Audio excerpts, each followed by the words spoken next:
see, how do you make it for students, right? So I'm just going to quickly tell you about a few things, and this is exactly what we'll follow in the workshop today, okay? And then start working on one by one. So we first complete the education section. It's a very straightforward. We need to know which university degree and everything else that you have. Then we start thinking about the projects and other things that we write. So that takes a long time typically, and that is the meat of the CV. When I say the meat of the CV, what I mean is so important one. See, that differentiates your ability from somebody else. So let's assume. So there are two people, okay? So who are in the same class, and probably pursuing the same degree and so on.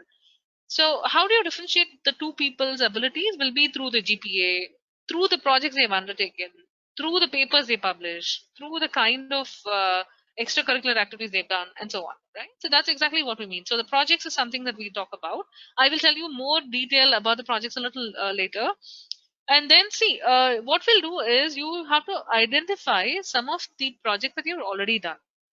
So you might have done course projects, undergraduate project, like a project in your internship, etc., etc.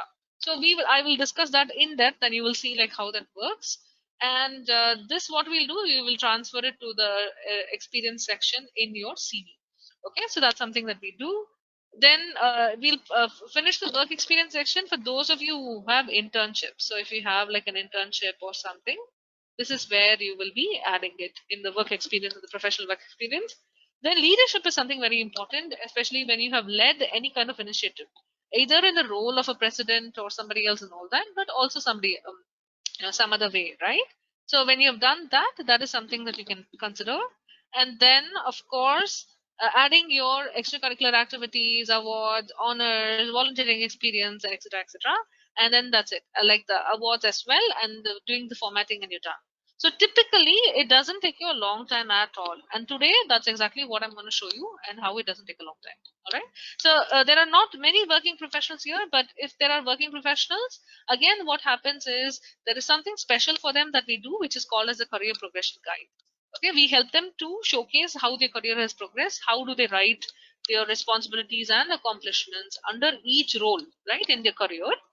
And of course, everything else will fairly remain similar for the working professionals. All right. So whether you are a working professional or a student, today we will see like how do you work on your graduate school resume. Graduate school CV, leading to a graduate school resume later on. So now is the time that you have your this one open. Now, see, all of you can open from the handout section. The other way to do that is you can please refer to something called as the LXP dot the careerlabs.com. There you will have access to the course, and in that, when you open it, you will be sign in using your Google account. Okay, and you will be able to see the course, and in that you will be able to see February 2021, focus of the month. Okay, so this same thing, you'll be able to get the same handout. Otherwise, you'll be able to get the handout from the handouts are already posted, which I think you'll take it from that section right now. Okay, so that's great. So I hope that's clear. So get the CV template. That's the one that I'm going to be working on that I downloaded before. And I hope that if anyone is having any difficulty with your CV template, see, the other thing is most of you will definitely would have received it when you, in your first mail with Career Labs. You would have already got it. So it doesn't matter. So whichever it is. So, and I'm sure that some of you already have your current CVs also. So you can take the current this one, or you use your current CV in the Career Labs format. Okay. So this one, when we look at the CV template, we're talking about a content template. Our template is very different than probably the other templates that you see online. The other ones mostly focus on the format and the page design. Our Career Labs template focuses more on the content aspect of things. All right, so that's pretty much it. Okay, now I'm going to be quickly telling you about the components using the CV itself. Okay, so let's not worry too much about it, but we will be like working on it, and then you will automatically know. See, education is definitely key. That is very important. And then you also have the research experience, which can be shown like this, and the professional experience, which can come like this, right? You also have like the leadership experience as well as the extracurriculars, which are very, very important for a lot of the programs. And so as you can see, for MS, the research and professional experience are very important. And for MIM and MEM and other technical and techno-managerial programs, the leadership and extracurricular activities also have a equal weightage. All right, so we will look at education right now. So for this, open up the CV like how I am doing right now. So I just opened up the template. All right, so can you quickly fill in your name? And so I think like all this aspect that you're seeing, I'm going to use a pen here as well. So you can, the one that I'm highlighting, I really want you to fill that up very quickly. So I'm going to give you a couple minutes for doing that. If it's already done, that's great. We keep moving. So here you see an objective. So the objective can be applying for admission to whichever program it is and so on. So let's see that how do I write it. So I'm going to just quickly help you guys and then write with you on this. So that we get started, right? So let's look at this. See, my favorite Harry Potter is one of the favorite characters of all time. So that's going to be there. And of course, filling this up with, all right. So this part is fairly straightforward. Sometimes if you want more space, what you do is you just push these things up and down, right? So I think it's fairly straightforward. Uh, I can just move on, right? So if I can move on, you can just probably type in or just show me a thumbs up. That's great. And I'll keep moving on. See, if an engineering student is looking for an MIM, that's what I said. Anybody, whether you're an engineering student or an arts student or a humanities student or whatever, you will start from the CV, which is what I'm showing you today, and from that you will get the one-page resume. Even whether it's an MIM or MEM or MBA for that matter. This is how we work. All right.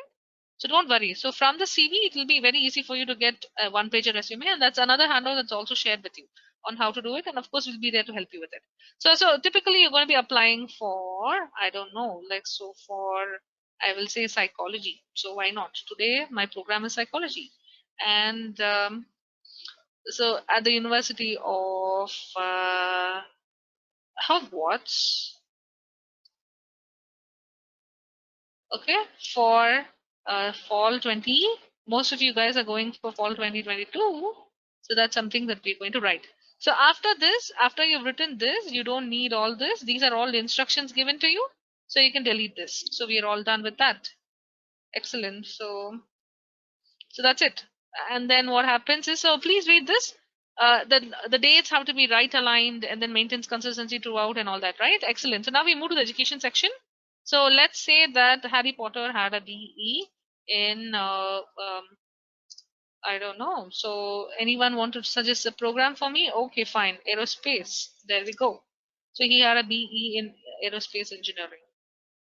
Okay, from the ABC College. So he was from an IIT, let's say, and then he's probably from Kanpur, IIT Kanpur, for instance, and then he had a CGPA of such and such one, and then he is graduating in the next year, so which is going to be May of 2022. And because you guys are graduating at that time, you're putting that uh, thing, right? So this, if you can just see my screen right now, and then look at the ones that I'm highlighting here. So the star is represents that you're yet to graduate. Okay. Similarly, you can go ahead and then write all the Hogwarts schools and blah blah blah. Sometimes city is good but not needed all the time. So you can just write it like this, and talk about. So let's say that in Hogwarts they were originally giving. So if you want, you can give the city, but otherwise not needed. And then here you can also say that let's assume that it was a percentage. So it is like 85 percentage. Okay, and then here again, so we are talking about probably this guy graduated in May of 2017, I believe, right? And then this will be May of, sorry, 2016, right? 4 years. No, 20, yeah, 18, 19, 20. No, yes, it will be like 18, right? If they want to have graduated, is that right? And then 2016 maybe, right? And so here I can again say this is something that is let's say CGPA again. So the CGPA is 7, and then so if I'm writing 7.2, I probably write a 10.2. Okay, so and if I write two digits, so let's say he's got an 8.91, then I write like this. So these are basic small things which are very simple, but many people sometimes make an error over there. So I hope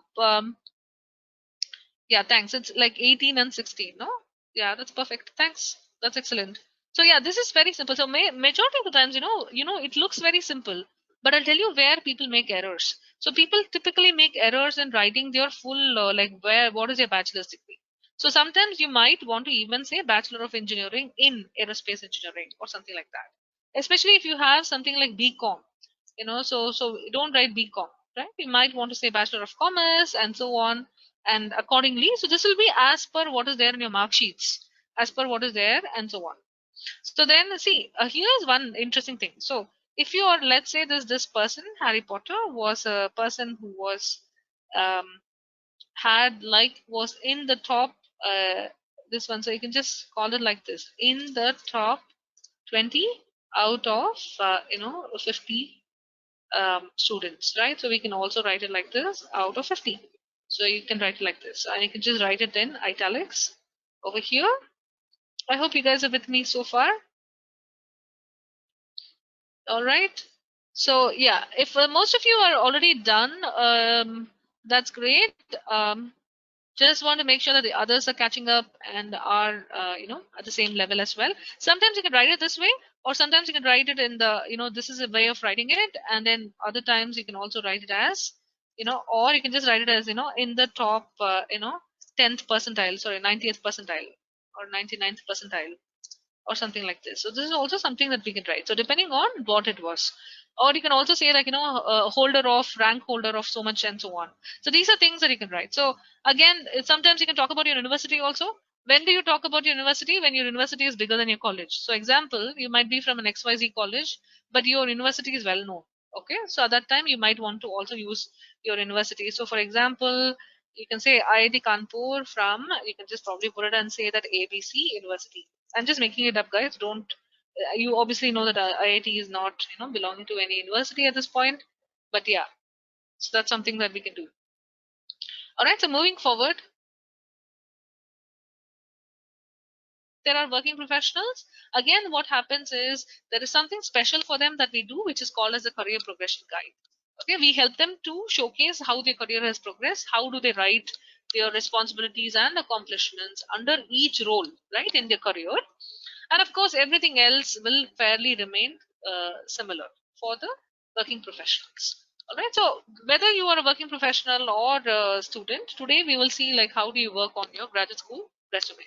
Sorry, graduate school CV, leading to a graduate school resume later on.